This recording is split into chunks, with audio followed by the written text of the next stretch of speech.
Look, I'm just going to read it. Okay, I'm sorry. It's too hard. In an incredibly crowded Democratic primary race, one dark horse candidate has been making waves. His name is Andrew Yang, and he's running on a revolutionary platform that promises to bring America into the 21st century. His campaign is centered around the Freedom Dividend, a universal basic income that promises to give $1,000 a month to every American adult over the age of 18, no questions asked. You might think this is impossible, but we could pretty easily pay for it with a value-added tax focused on the winners in this new economy. So big tech companies like Google, Amazon, and Facebook. In fact, Alaska has been doing a smaller version of this since 1982. MLK was for UBI, so was conservative economist Milton Friedman. It actually passed through the House in 1971, but didn't make it through the Senate. Then it seems like everybody forgot about it. But it's back, and it's stronger than ever. And I think increasingly as each year passes, we're going to realize that we need UBI. I think there will be no other option. Check out these stats. Wages have been pretty much flat for 40 years. People born in the 1940s had about a 90% chance of making more than their parents.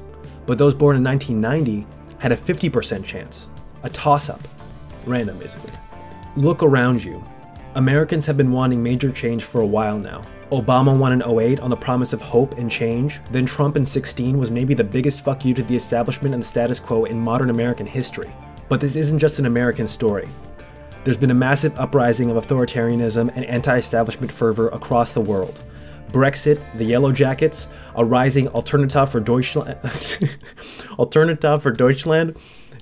it means alternative for Germany, and a growing yearning for dictators across the globe. Some of this is likely a natural swinging of the historical pendulum as we exit the period some economists call the Great Moderation. But don't you think it's likely that there's real systemic problems underlying these movements?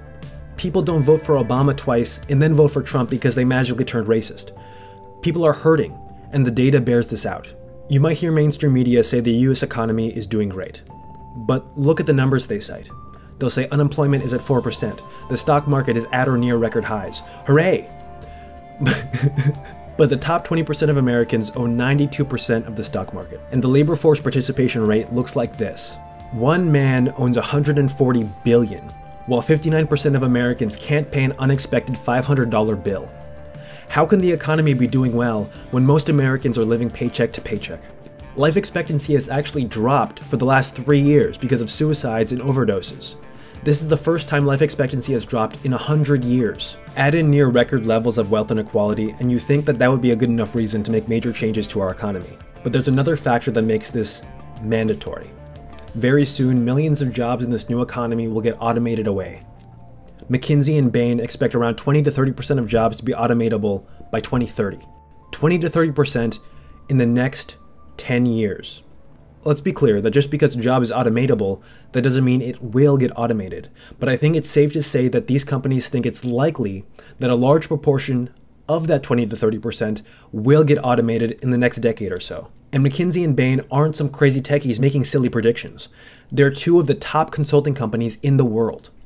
The writing is on the wall. Self-driving is nearly here. Working at a call center is one of the most common jobs in America, and Google recently came out with this. So how can I help you? Hi, I'm calling to book a women's haircut for a client. I'm looking for something on May 3rd. Sure, give me 1 second. This isn't a hypothetical. This isn't off in the distant future. It's here. It's already displaced millions of manufacturing workers in this country. Donald Trump is now our president. We need to do something. And that takes us back to Andrew Yang. He's the only presidential candidate who is talking about these issues. Even Bernie, who I supported very strongly in 2016, seems to be mostly unaware of this. That's why I'm voting for Yang. And he might actually win. Maybe. We'll see. He raised more money last month than every other Democratic candidate except for Bernie. He hit the 65,000 individual donor mark needed to make the debates in June, with that last 5,000 coming in about 24 hours. So I saw it on Twitter. It was pretty amazing. And he's been shooting up in prediction markets, which right now put him at about a 5% chance of winning the nomination.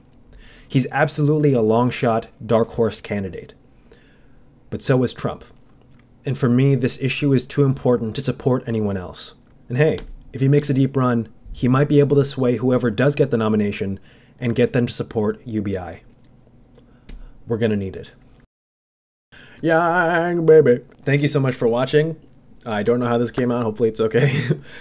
Please check out these ideas. Don't take my word for it. Check out Yang's book, The War on Normal People, which is excellent. There's a lot of other great talks by a lot of other people on YouTube about this topic as well. If you like the video, please subscribe. That would be amazing. And as always, 10% of this video's revenue goes to the most effective charities. Hey.